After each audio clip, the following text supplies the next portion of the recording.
All right, the court is calling 2024 CR 012444, State versus Jorge Luis De Leon. Could I have parties announced for the record? State. Rick Pena for the state of Texas. Defense. Kimberly Bush for the defense. All right, and are you Mr. De Leon? Yes, ma'am, I am. All right, you were here and you entered a plea of no contest on March 24th. The court found that there was sufficient evidence to find you guilty. The court deferred finding of guilt as you had applied for deferred adjudication. The PSI here. Thank you. Was waived. And both parties requested that would give the state and the defense a chance to present whatever information they wanted to present to the court or whatever evidence they wanted to present to the court. State, do you have any criminal history? Yes, Your Honor.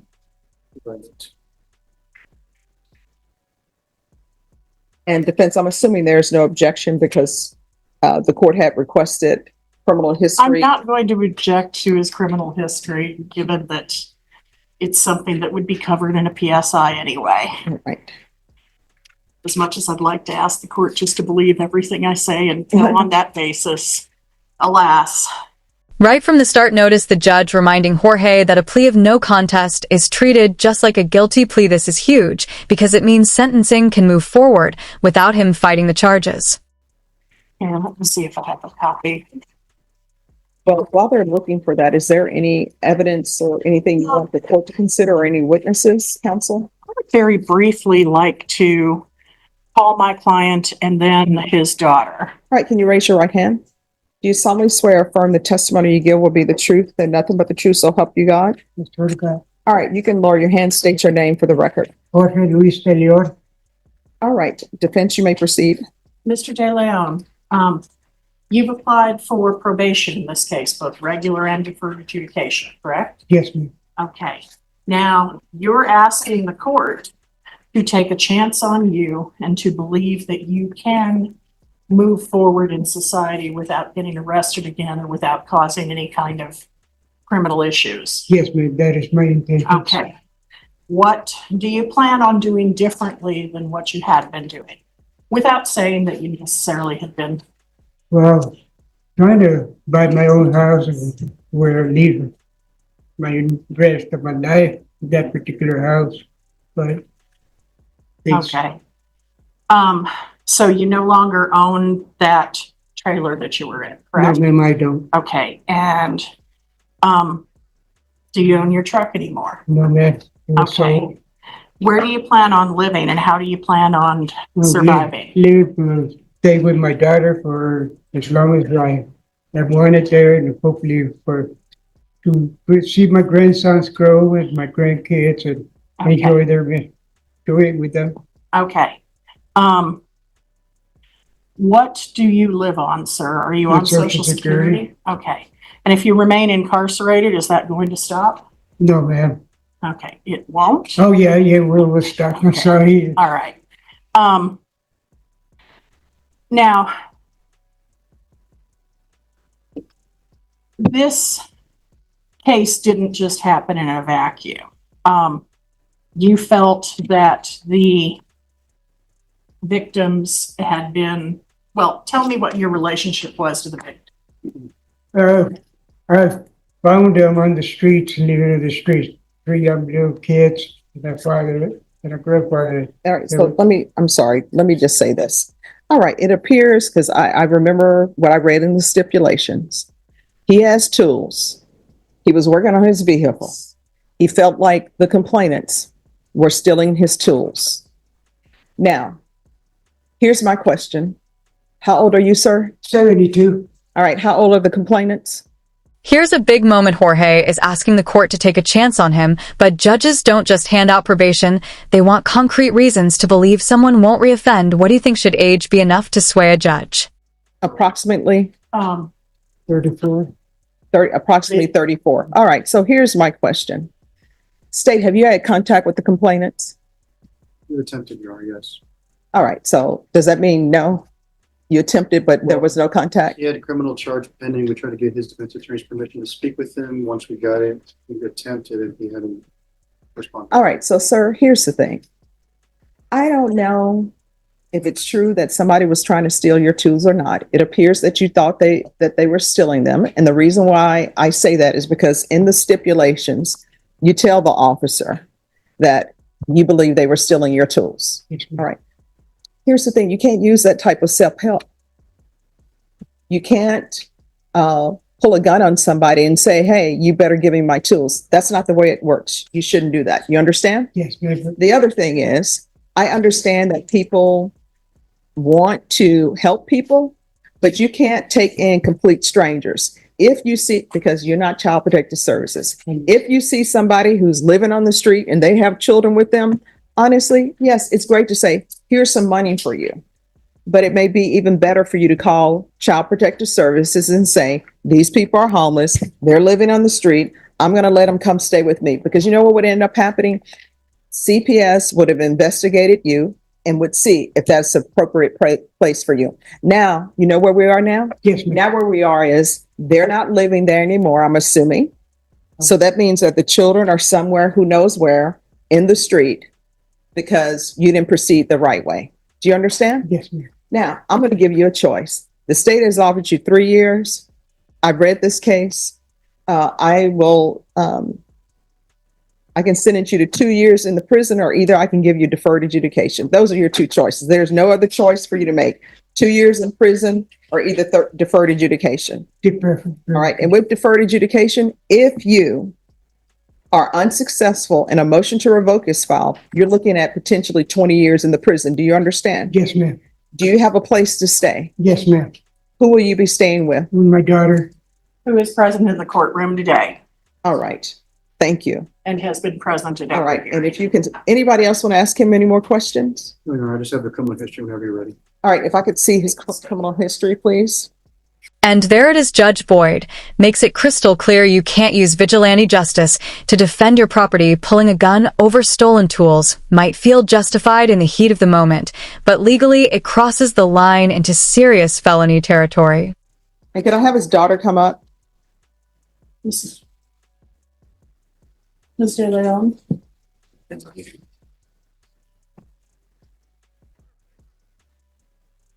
Hello. Hello. Hi. Can you raise your right hand for me? Do you solemnly swear or affirm the testimony you give will be the truth and that you will help you God? All right. You can lower your hand, state your name for the record. All right. Do you live in Bear County? I do. All right. What is your relationship with your father? My father, I'm his daughter. His father. All right. Well, I mean, do y'all have a good relationship? Do you talk to him on a daily basis?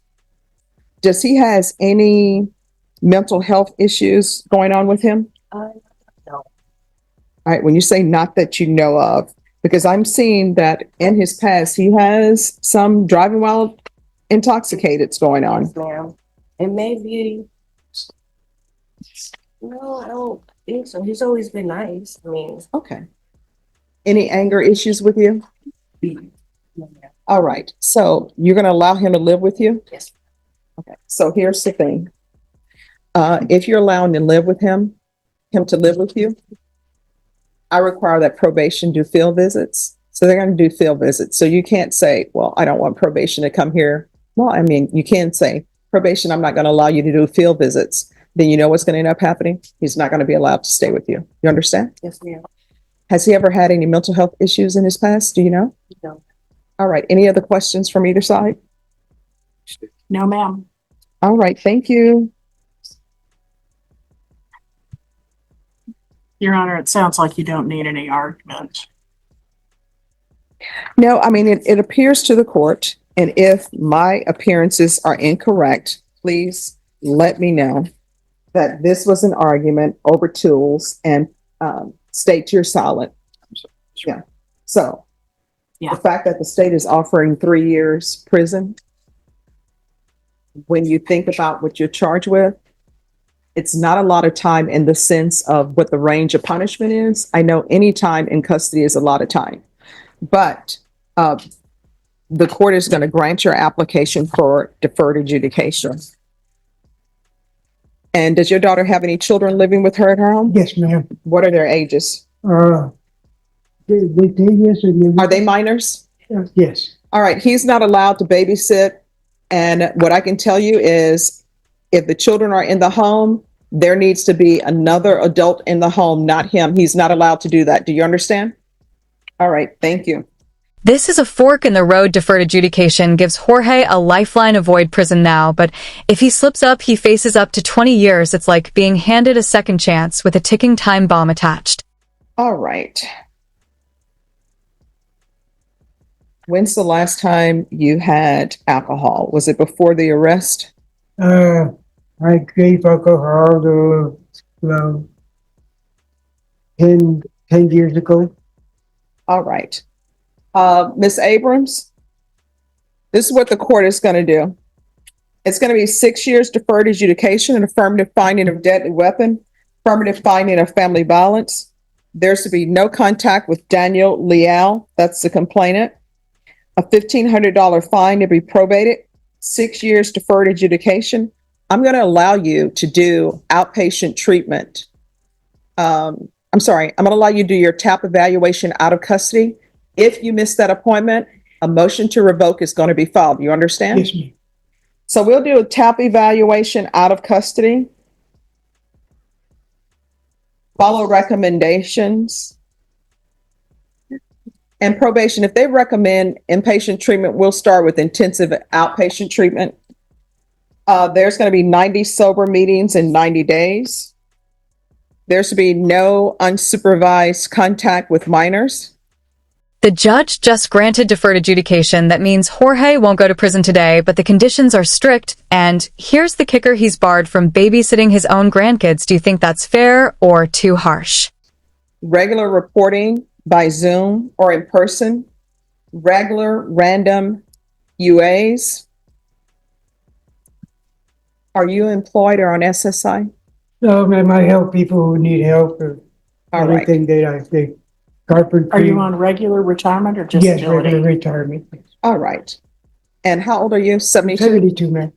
All right. I'm not going to require him to have employment, Miss Abrams. He's 72. There's going to be field visits one time per month until further notice. I'm going to order 100 hours of community service restitution. I'm going to order anger management. Once he completes that, that will be deemed satisfied. Probation, is there anything else? Is there anything else you need from the court in order to be successful? No, All right. And excuse me, I don't see, let me see if I have it. Yes.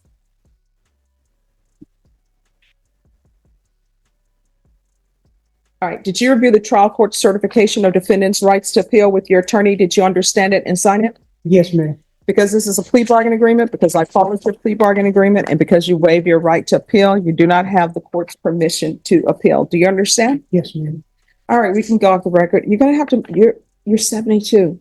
You're supposed to make better decisions. You're not supposed to make the same decisions that a young person would make. You understand? Do you understand? Yes, ma'am, I do. So don't do this anymore. And while you're on probation, you're not allowed to possess weapons, but I'll throw that in there as well, just so you can remember. Miss Abrams, no possession of weapons. And I'm sorry, Miss, what was your name again? Elba. All right, and he's to reside with Elva De Leon. All right, good luck to you. Thank you, Thank Your you, Honor. ma'am. Thank you, Your Honor. Lord be with you. Thank you. Final warning shot. Judge Boyd tells Jorge at 72 he's expected to make wiser choices than a younger man. This is the judge's way of saying you're out of excuses, one wrong move, and prison is waiting.